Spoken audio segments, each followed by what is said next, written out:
All right, let's do this. Let's go live. Let's do it. All right. So I'm on live here on TikTok on the left, on the right side. I got the Zoom screen going so I can record it. I'll put it up later on my podcast. You can find my podcast on my Instagram. I got a link tree on there. You could go on the link tree and find it there to find the podcast. I'm also going to put it up on the YouTube channel later. And I'm using the Zoom recording to do this. I think it's a cool trick. It worked last time when I did like the random TikTok live session. Let's do it again. Let's do it again. I'm going to enter an era of I'm going to do silent content to adjust around the whole. It seems like the residency program doesn't, not the residency program, but the hospital doesn't want me to make content around kind of the experiences with the hospital, right? They don't want me to mention anything about patients, so I'm not going to do that. So I'm going to adjust, and I want to do a period of silent content. If I'm going to hopefully call myself, a marketing expert based on experiences. I can't just have done good on TikTok and Instagram. I want to be able to, I don't know, prove to myself that I could do it in text format, maybe long form written content as well as short form written content. Try and work on Twitter a little bit. See, try out the other atmospheres. So, guys, let's ask some questions. What's up, everyone? Hope you're not getting too wet out there. It's pouring out right now, like absolutely pouring outside right now. So let's do this. Let's get a little live session going. 114. Wow, thank you. I'm very honored. Let's go. Anyone's got questions? How can I help? What's going on? Also, I have a live session right now on Instagram. I put up a little, question box. You can ask me a question there. You could always DM me on Instagram if there's anything I could help with. It doesn't have to be related to just dentistry, oral surgery, like just anything. Let's chat. Let's shoot the let's shoot the stuff. Let's shoot the breeze. What questions can I answer? What's up, folks? What's up? It's pouring out here right now. So that's why I decided let's do some content. Let's get on here. Let's do a live session. Again, I'm recording this on Zoom right now, so we'll go for like 45 minutes or whatever. I'm gonna put the recording on Zoom right here. I got Zoom up. I'm gonna record it. I'm gonna put that up on podcast for later. Anyone misses, you want to watch this again, you want to kind of read through the answers to questions that I do, whatever. I'll put it up on the YouTube channel for long form content as well as just the audio. Actually, I'll put the video on podcast as well. Let's see. So questions. Someone just asked me, have I ever had done dental work done?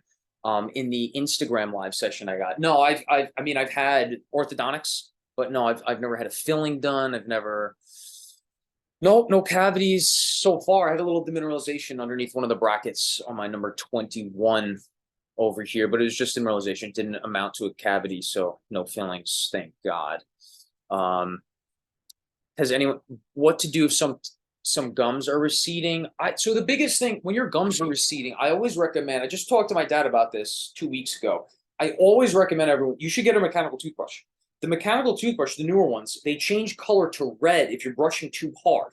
And a lot of, at least for myself, will cause my gums to recede a little bit, poquito, on the buccal aspects of the posterior mandible teeth, mandibular teeth, the dentition back there. I was brushing too hard when I was younger. I had no idea. I thought, you want to brush hard to get the calculus and plaque off and debris out of there. You don't need to do that though. So yeah, I think it's a really good idea to get a mechanical toothbrush to know if you're brushing too hard. What medical you do? Dentist. What? What medical you do? I'm not sure what you mean. In dentistry, I'm an oral and maxillofacial surgery resident in Manhattan, New York. How do you balance a great work/social life? Well, it's about making a lot of time for what you prioritize. Most people don't prioritize social media. This is how I kind of connect, and I like to educate and give back. And there's two ways to look at social media. It could be a big form of negatives. It could be a big form of positives. I like to go all in on the positives. I like to connect. I like to give back. I like to mentor, educate. And I like to be educated using social media and stuff, right? Like quick form.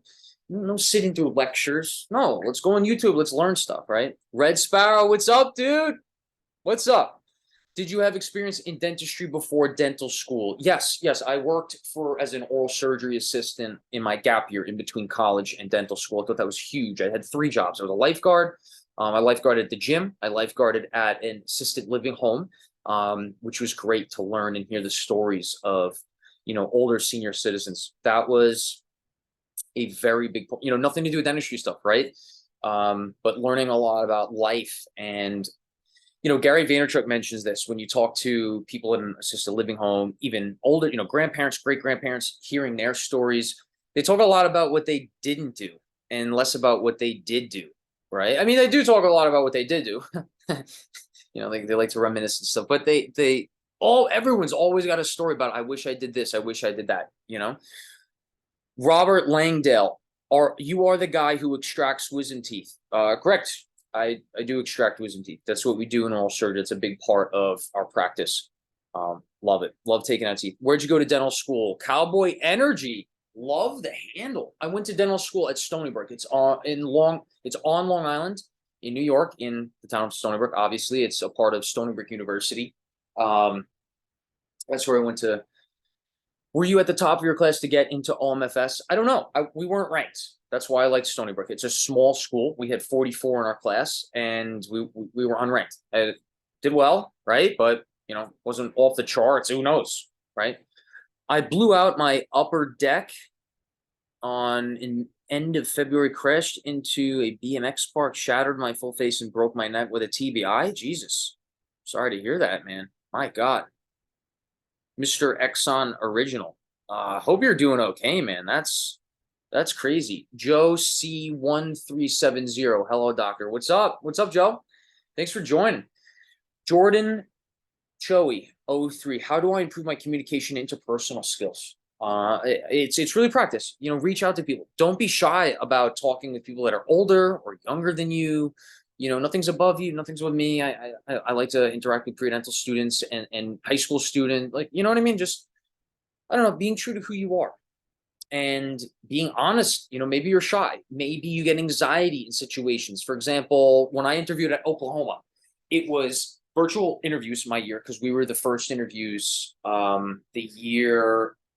It was 6 months after COVID hit, 6 to 9 months after COVID hit. Oklahoma's interview, they were all virtual, but Oklahoma's was a roundtable or like an over, but they had literally like residents, faculty. It was like 20 people around a table, and the camera was in the middle of the table.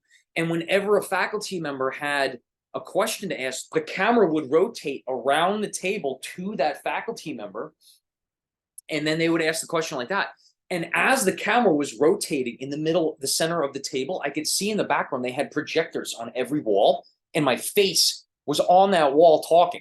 So while that can be intimidating, I thought that was exciting. That's like wild. Who the hell does that, right? But that was cool. That was really awesome. I thought the interview went well, and I think interpersonal skills is really just being on. Like if you're shy, say, hey, I'm really shy, I get a lot of anxiety on this, but I'm really excited for this interview, and I'm super appreciative for you to have me on today, right? So how can we begin? Just be honest with that. What do you think is the best college in Virginia? Josh Bekeel, I don't know. I don't know what the best college in Virginia is. I have no idea. Handstands your chest and rips out your wisdom teeth? No. We gently remove teeth. Gently remove. That's key. Very, very gently. Do you have time for yourself, and how do you constantly study? You gotta make time. That's why I like doing the questions of the day, because I'll come home. It'll motivate me to come home despite a long 20-something hour day or days. And still, if I can make a little time at the some days you just gotta unwind. I just gotta put on a Vikings show episode and take it easy. But other days I want to get home and get to work. So I study through Quizlets. That's a big thing. I love studying oral pathology, and then I'll make questions of the day from that. Like if you see that on my Instagram, TikTok, or my podcast, what I'll do is I'll go into a topic, I'll make a question from it, and then I'll post the question of the day on Instagram. And then from Instagram, I'll post it to LinkedIn, and then I'll give what I'm doing new now is I'll put the explanation with some tips, to remember the fact about, say, fibrous dysplasia was the last one. I'll put the thing on, the explanation of 3 points to remember based on the radiographic image, for example, on Twitter, and then I'll import that Twitter to the explanation to the Instagram story again, and then I'll verbally say the explanation to that question on on podcast and do something like that. So I don't know. That's just how I basically find motivations for studying and then making questions of the day for. How did you choose the specialty? Did you consider others like periodontics or ortho? I didn't, I was open to it in the beginning to consider other specialties. I was always mostly interested in oral surgery, and it proved to be my primary focus and interest through dental school. Externships, where you spend a week at these residency programs and see what their residency is like. They get to see what you're like. That was really what kind of solidified oral surgery, my interest in oral surgery from there. What was that next question? That's so Superman. Do you have time for yours to answer that one? How are you? I'm hanging in there. Thanks, Joe. I appreciate it. Hanging in there, trying to get more content around, making the adjustments around what we got to do. I'm so ready for completely new teeth. Replace all of them. These are duds. I'm done.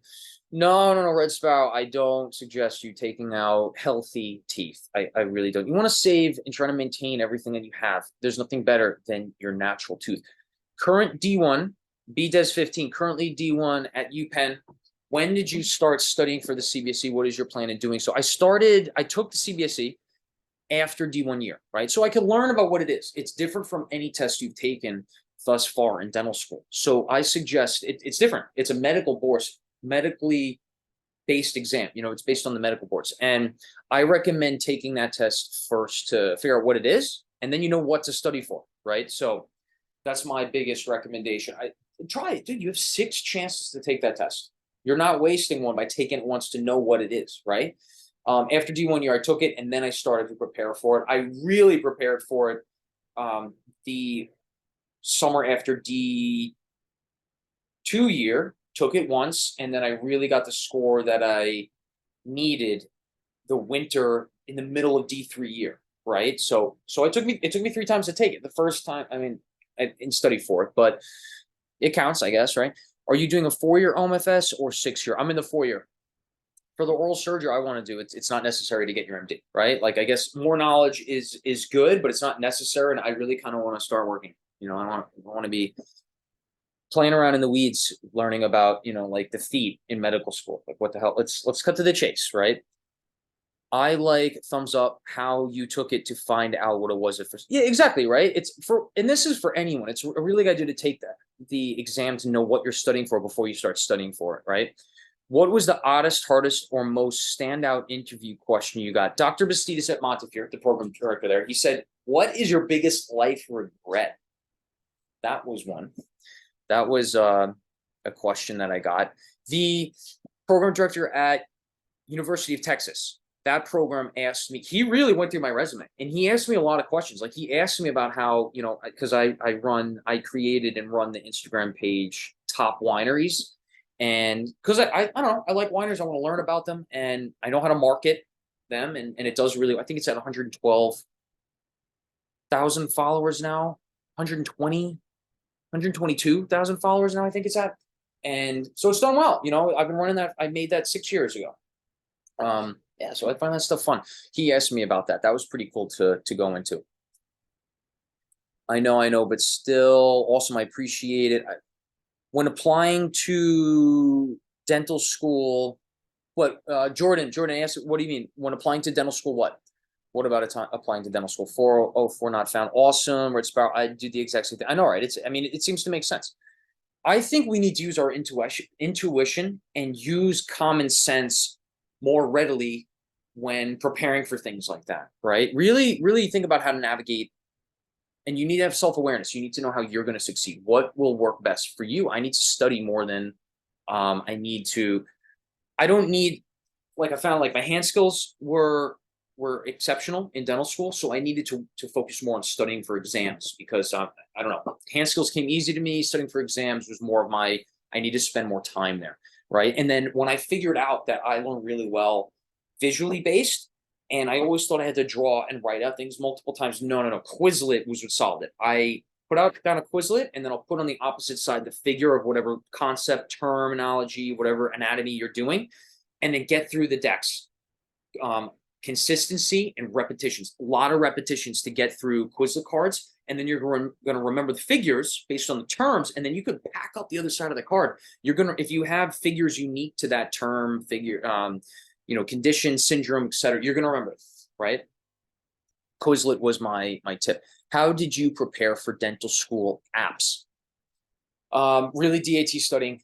DAT studying was the biggest thing. I studied for about a month and a half, starting the week I graduated for college, because I took a gap year. So I started studying then, and then I took it about a month and a half after, and getting all the week that the portal opens to apply to dental school, get everything in, get it out of the way, do it. That's what I did. And then I went back to studying, because I had about less than like 3 weeks to study for the DAT after that. I also think studying for the DAT, the biggest thing is the PAT is different from anything else. There's nothing to teach you that in college. So you really need to spend time, crack the DAT. PAT section was the biggest help I found for studying for the PAT on the DAT.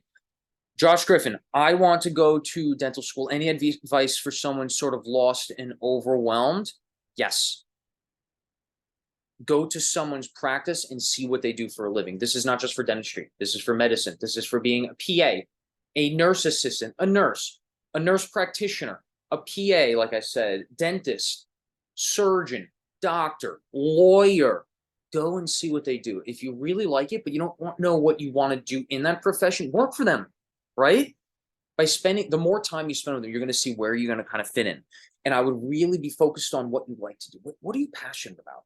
If you're passionate about helping people, then healthcare is a good way to go. I would say, though, the current time in our this era, for whatever reason, healthcare is a very,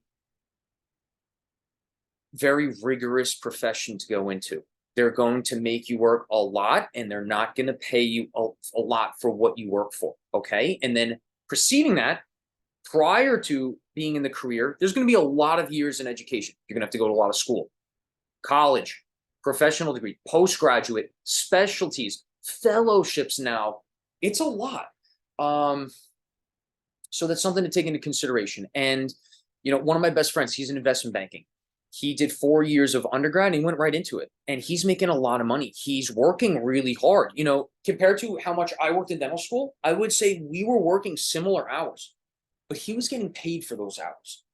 I was paying to get work that hard in dental school. And now I'm in residency and I'm getting worked harder than ever before. And it's not didactic heavy, it's clinical heavy, it's experience heavy. I like it, but the amount of work that you're putting in, you're not getting paid adequately yet. Yeah. And you could say the argument is that sure, it's gonna pay off in the long run, right? You're gonna get paid that adequately later on. But I don't think you should wait for getting the most out of your life, right? I'm a big believer in work hard, play hard, and I'm not thinking like party hard or anything. No, like I really believe that we should enjoy our life. And if you're working hard, and in healthcare, you will work hard to get there. And then once you're in there, to stay there and to maintain. And it's patient-centered, right? You can't just like take time off from your patients. I think the finances aren't kind of balancing out in order to give you the best quality of life possible in the healthcare career. Do you see what I'm saying? I don't know if you understand what I mean by that. Let me know what you think. Learning how you learn is key. Yes, Red Spout. Learning how you learn, centered on self-awareness, is the number one thing. I would spend your time, elementary school, middle school, high school. Figure out how you learn most efficiently and effectively. Efficiently and effectively. Efficiently, because you don't want to spend 10 hours to learn one fact, right? Not literally, but hypothetically, right? You want to spend as little time possible to maximize your learning in the subject, right? And so Quizlet was it for me. I used to have to, in college, I thought that rewriting it, I had a biology professor at NYU Polytechnic Institute. That's now NYU School Tandon of Engineering. And the biology professor used to tell us that you need to rewrite it. You need to write, not rewrite everything. Get away from the technology and do this. No. All right, let's grow up. Not in a bad way. I'm saying it's 2023. Let's stop studying like it's 1920 under candlelit light.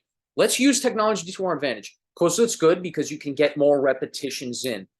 Maybe you do need to write stuff. I found that I need to see things again and again and again, and I need figures, right? I don't necessarily need to write or draw or create the figures myself. I just need to see it, look at it, study it, observe it, and get it again and again and again.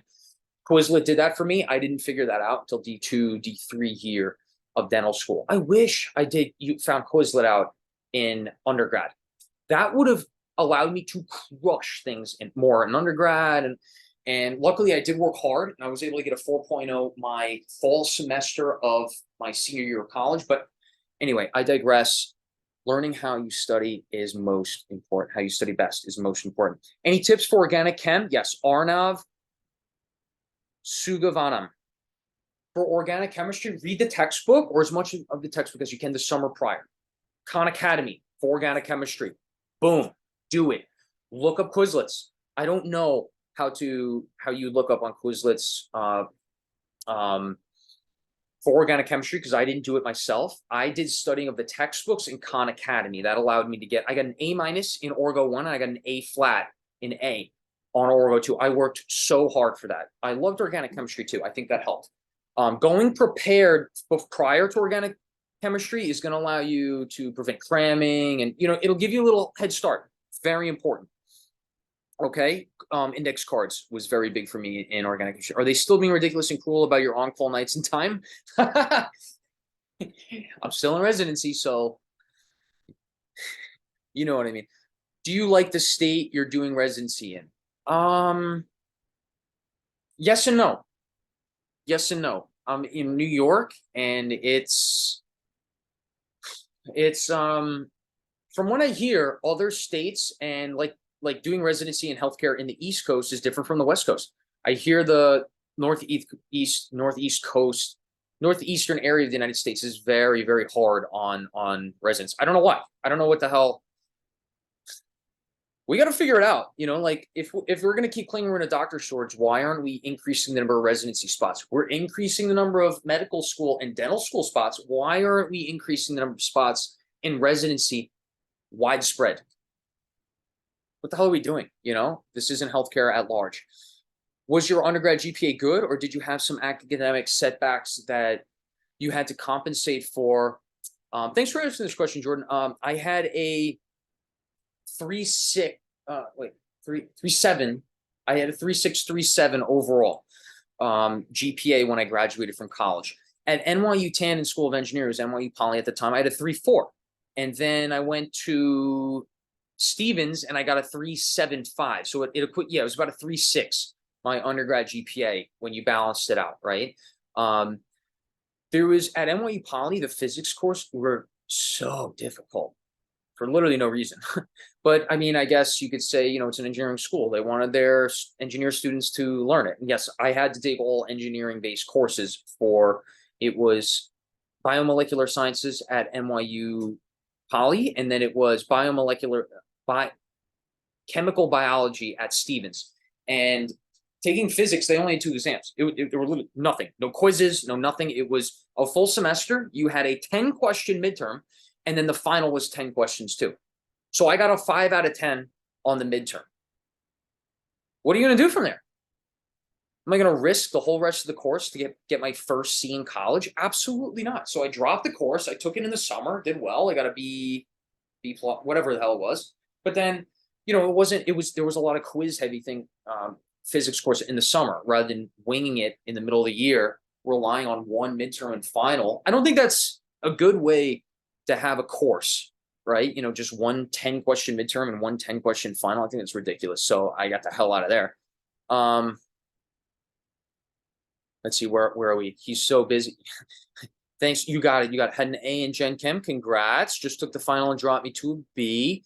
Not the end of the world. Not the end of the world, but try your best to maintain just A's and B's. Okay. You don't want to see C's, right? Is it the end of the world if you had a C? No.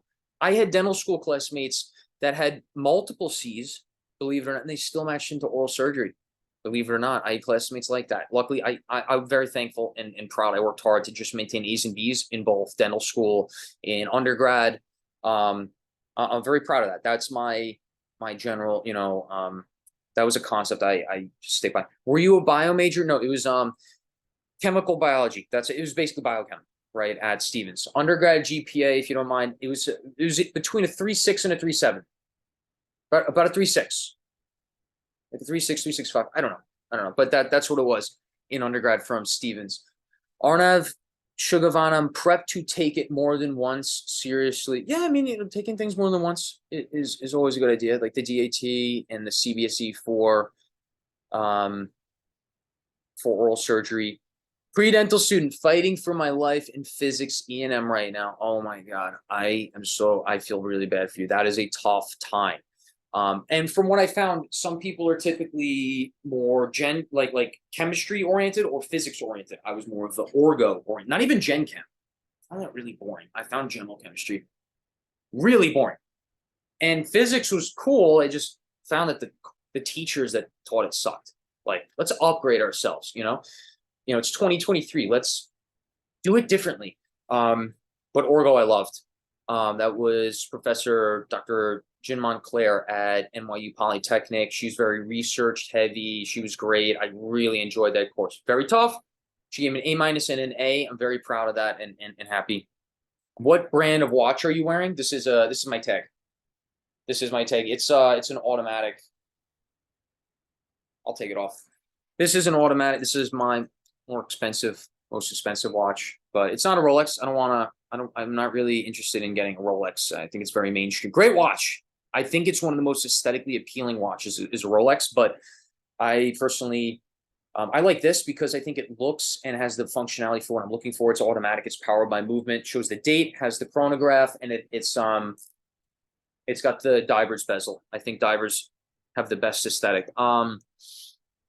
Yeah, I want to get an Audemars one day. He's busy. Yes. Let's see what else. I'll wrap this up in a few minutes. My phone's at 13%. My undergrad GPA currently is a 3.84. Excellent. Keep it there. Taking Orgo in the fall. Should I be worried? No. Have an open mind.